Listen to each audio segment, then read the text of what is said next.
सामने है, मैं बटा चौक से 1.5 साल हो गए मैं डायलिसिस होती हूँ। मेरा वालिद साहब पेट का काम करते हैं। वो पहले मैं काम करता था अपने वालिद साहब के साथ।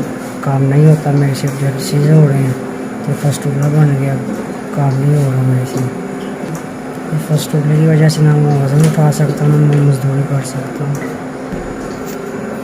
या मेरे डायलिसिस का खर्चा मेरे आने जाने का मेरे अफोर्ड नहीं कर सकते। मैंने उनका आसरा बनना था, अब मैं बीमार हो चुका हूँ जी। मैं डायलिसिस पेमेंट नहीं कर सकता। मैं आप मेहरबानी आपकी मेरे डायलिसिस करवा दें। तो मेरे वालिद साहब अफोर्ड नहीं कर सकते, मैं ना वज़न उठा सकता हूँ। की तरफ से मुझे 5,000 मिल गए हैं। अल्लाह पाक आपको भला करे, आपके लिए सेहत में बरकत करे।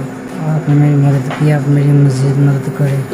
अल्लाह पाक आपके कारोबार में बरकत दे, रिज़्क़ दे। आपको अल्लाह ताला इस चीज़ का अज़र दे।